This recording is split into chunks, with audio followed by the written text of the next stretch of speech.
అనకాపల్లి ఎన్టీఆర్ ప్రభుత్వ ఆసుపత్రిలో శిశువు మృతి కలకలం రేపింది. కసింకోటకు చెందిన నవజాత శిశువు మరణానికి వైద్యులు అధికారుల నిర్లక్ష్యమే కారణమని ఆరోపిస్తూ వైసీపీ నేతలు ఆందోళన చేపట్టారు.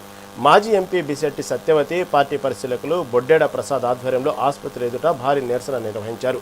పేరుకే పెద్ద ఆసుపత్రి అని, సేవల్లో మాత్రం దారుణంగా వెనకబడిందని నేతలు మండిపడ్డారు. కూటమి ప్రభుత్వం వైద్య రంగంపై శ్రద్ధ చూపడం లేదని ధ్వజమెత్తారు. తక్షణమే ఆసుపత్రి సూపరింటెండెంట్ను సస్పెండ్ చేయాలని బాధిత కుటుంబానికి న్యాయం చేయాలని వారు డిమాండ్ చేశారు.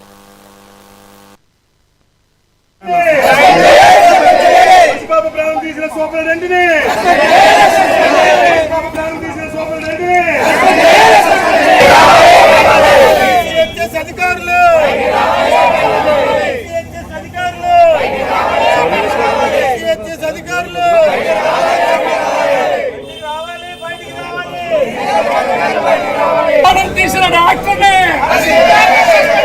పాపల ప్రాణానికి మా మృతికి కారణమైన సూపరింటెండెంట్ని, పాప ప్రాణం పోయిన కారణమైన సూపరింటెండెంట్ని